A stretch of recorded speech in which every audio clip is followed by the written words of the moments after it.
300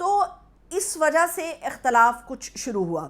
باقی جن لوگوں کا خیال ہے نا کہ عمران خان نے ان زمینوں کے معاملے میں شاید کوئی فائدہ سمیٹا ہو، عمران خان صاحب کے جو شدید تر دشمن ہیں وہ بھی عمران خان صاحب کے اوپر کرپشن کا جھوٹا الزام تو مانتے ہیں، لیکن سچ میں عمران خان نے کرپشن کی ہوئی یہ کوئی بھی تسلیم نہیں کرتا۔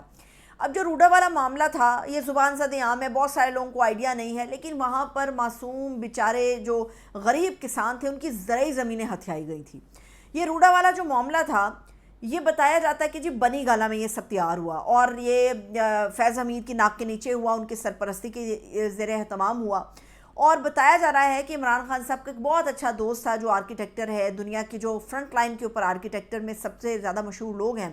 ان میں عمران خان صاحب کا بھی وہ دوست شامل ہے۔ جب وہ پاکستان آیا عمران خان صاحب سے ملا، اس کے سامنے روڈا کا یہ پلان بھی رکھا۔ روڈا کی یہ زمین تھی ان صاحب کے مطابق جی 1.5 لاکھ ایکڑ کا پورا پلان تھا، اور یہ زرعی زمینیں تھیں، بڑے بڑے ڈیولپرز کو اس میں مدعو کیا گیا تھا، اور یہ سارا سٹرکچر جب تیار کر کے اس کے سامنے رکھا گیا اس شخص کے سامنے تو اس نے کہا کہ نہیں جی یہ تو پاسیبل نہیں ہے، آپ 2-4 ہزار ایکڑ کے اوپر یہ سب کر سکتے ہیں لیکن اس کے لیے آپ کو 1.5 لاکھ ایکڑ کی ضرورت نہیں ہے، یہ پاسیبل نہیں ہوگا۔ مجھے سمجھ یہ نہیں آ رہی کہ عمران خان صاحب جیسا آدمی جس کے لیے علیم خان بہت زیادہ خرچ کرتے رہے اور علیم خان کو ان کے ATM کے طور پہ دیکھا جاتا تھا، عمران خان جیسے آدمی نے علیم خان سے کنارہ کشی کر لی اور درختوں پہ سب سے زیادہ زور دینے والا، ہریالی پر سب سے زیادہ بات کرنے والا، سرسبز خوشحال اور پورے پاکستان کو خوبصورت بنانے والا عمران خان کیسے ممکن ہے کہ جو غریب بیچارے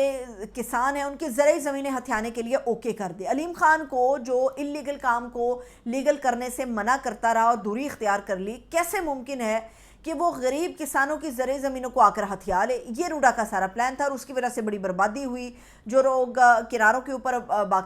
موجود ہیں جہاں پر پرائیویٹ سوسائٹیز ہیں بہت تباہی پھری ہوئی ہے، اور روڈا سارا کا سارا بہہ گیا ہے، دب گیا ہے، وہ سارا کا سارا پانی وہاں پر آ گیا ہے۔ مسئلہ یہ ہے کہ ہم سیاست سے باز نہیں آ رہے، ہم کوئی موقع ہاتھ سے نہیں جانے دیتے کہ کوئی ایک عذاب اترے، کوئی ایک بری خبر پاکستانیوں پر ٹوٹے اور اس کا جو پورا کا پورا برڈن ہے وہ عمران خان یا PTI کے کندھوں پر ہم ڈال دیں۔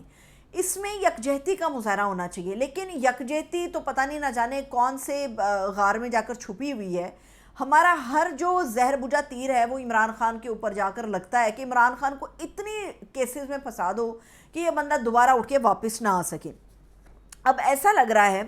کہ پاکستان تحریک انصاف کے ساتھ شاید MQM لندن والا حال ہونے جا رہا ہے۔ وہ ماضی کی جو MQM جس کے 2 دھڑے ہو گئے، ایک MQM پاکستان ہو گئی، ایک MQM لندن ہو گئی، کیونکہ جو MQM کا ایک حصہ تھا وہ ناقابل قبول تھا، اس لیے ناقابل قبول حصے کو MQM لندن بنا دیا گیا، اور جنہوں نے معافی تلافی کر لی پاکستان میں، جنہوں نے کہا کہ جی ہم نے رہنا ہے، وہ MQM پاکستان بن گئے۔ دراصل مظہر عباس صاحب نے بھی اس طرف بڑا خوبصورتی کے ساتھ اشارہ کیا ہے کہ در حقیقت پاکستان تحریک انصاف کے ساتھ ایسا لگتا ہے کہ یہ سب ہونے جا رہا ہے۔ اب MQM لندن جو کہ الطاف حسین والی ہے اور PTI جو کہ عمران خان والی ہے، PTI کا کوئی بھی دھڑا کامیاب نہیں ہو سکا، اسی طرح MQM پاکستان بھی ہے، اس کو بھی آپ کامیابی میں تو نہیں گردان سکتے۔ لیکن معاملہ یہ ہے کہ جس طرح سے ان کی تمام سرگرمیوں کے اوپر غیر اعلانیہ پابندی ہے، MQM لندن کا وجود پاکستان میں ہے لیکن وہ کوئی بھی پولیٹیکل ایکٹیویٹی نہیں کر سکتی۔ اسی طرح سے پاکستان تحریک انصاف ہے، وہ پاکستان کے اندر موجود ہے، قائم و دائم ہے، لوگوں کی ایک بڑی تعداد اس کے ساتھ ہے، مگر اس کے باوجود بھی ان کو کوئی پولیٹیکل ایکٹیویٹی کرنے کی اجازت نہیں ہے، اور دونوں کے اوپر غدار وطن کے ٹھپے ہیں، یہ یاد رہنا چاہیے۔ لیکن ایک بہت بڑا فرق ہے اور اس فرق کو پابندی لگانے والے بڑی اچھی طرح سے جانتے ہیں۔ وہ فرق یہ ہے کہ MQM ایک مخصوص کمیونٹی کے لیے ایک مخصوص رقبے تک تھی، ایک مخصوص حصے تک تھی، لیکن جہاں تک تعلق پاکستان تحریک انصاف کا ہے تو اس کے یہ پاکستان کے چپے چپے کے اندر موجود ہے۔ عمران خان کا جو ایک چلتا ہے تذکرہ اور عمران خان کی جو اپروچ ہے، عمران خان کا جو اثر و رسوخ ہے، وہ ہر پاکستان کے کونے کے اندر موجود ہے۔ اس لیے PTI اور MQM لندن کو جو ہے وہ ایک جگہ پر نہیں کیا جا سکتا۔ زور پورا لگایا جا رہا ہے کہ کسی طرح بھی PTI کو بین کیے بغیر اس کی پولیٹیکل ایکٹیویٹی کو بند کر دیا جائے، اور وجہ صرف ایک ہے، وہ یہ ہے کہ عمران خان صاحب کے اوپر جو ہے نا وہ حد لگانے کی گنجائش کی چاہ سمجھی جا رہی ہے، لیکن عمران خان صاحب راستہ دینے کو تیار نہیں ہے، اور عمران خان صاحب کا پہلے سے جو اگلا وار ہوتا ہے وہ مزید کاری ہوتا ہے، اور اس کے اندر لوگ اتنے زیادہ انپٹ دیتے ہیں جتنے جذبے کے ساتھ عمران خان کا پیغام آتا ہے. تو بیسک در حقیقت جو چیزیں ہمیں پی ٹی آئی کے حوالے سے نظر آ رہی ہیں اس میں کہا جا رہا ہے، جو ایسے نظر آتا ہے نا آپ کو کہ عمران خان کے ناقدین، عمران خان کے سیاسی مخالف سمجھتے ہیں کہ کچھ نہ کچھ ایسا ہوتا رہے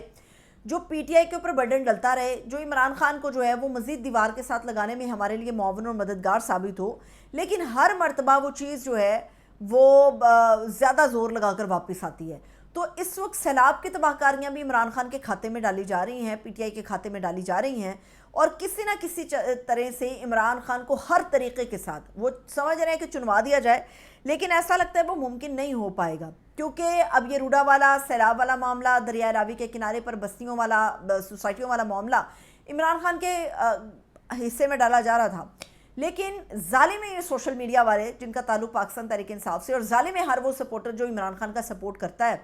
وہ ایسی ایسی چیزیں نکال کر لے کر آ جاتا ہے جو ان تمام چیزوں کو ملیامیٹ کر دیتی ہیں. اور اب سیلاب کے اوپر اور خاص طور پہ علیم خان کے سوسائٹی کے اوپر انہوں نے سب کچھ ملیامیٹ کر دیا ہے. سیلاب کیا ملیامیٹ کرے گا؟ سوشل میڈیا کے جو لوگ ہیں انہوں نے ملیامیٹ کر دیا کہ آپ ہر چیز کا بوجھ جو ہے وہ عمران خان کے سر پر نہیں ڈال سکتے. تو یہ سیلاب ہے، یہ قدرتی آفت ہے، اس میں ہمیں قومی یکجہتی کا مظاہرہ کرنا چاہیے. ایک دوسرے پر الزامات کے لیے، سیاست کرنے کے لیے ایک لمبا عرصہ سب کے پاس موجود ہے اور رہے گا بھی. تو بہتر یہی ہے کہ تھوڑا سا یکجہتی کا مظاہرہ کریں، اور اس وقت سب سے زیادہ قیمتی جان ہر قیمتی ہے، اور جو لوگ اس وقت پھنسے ہیں ان کو بچانا سب سے زیادہ ضروری ہے. تو میرا خیال ہے کہ فوٹو شوٹ، سیاسی بیان بازی اور ان چیزوں سے مبرہ ہو کے اب ذرا کوشش کرنی چاہیے کہ کسی بھی طرح سے چیزوں کو حل کیا جا سکے، سیلاب سے نمٹا جا سکے، لوگوں کی جانیں بچائی جا سکے. الزام تراشی کا سلسلہ ہم پھر کسی وقت کے لیے رکھ لیتے ہیں. اجازت دیجیے، اپنا خیال رکھیے. خدا حافظ.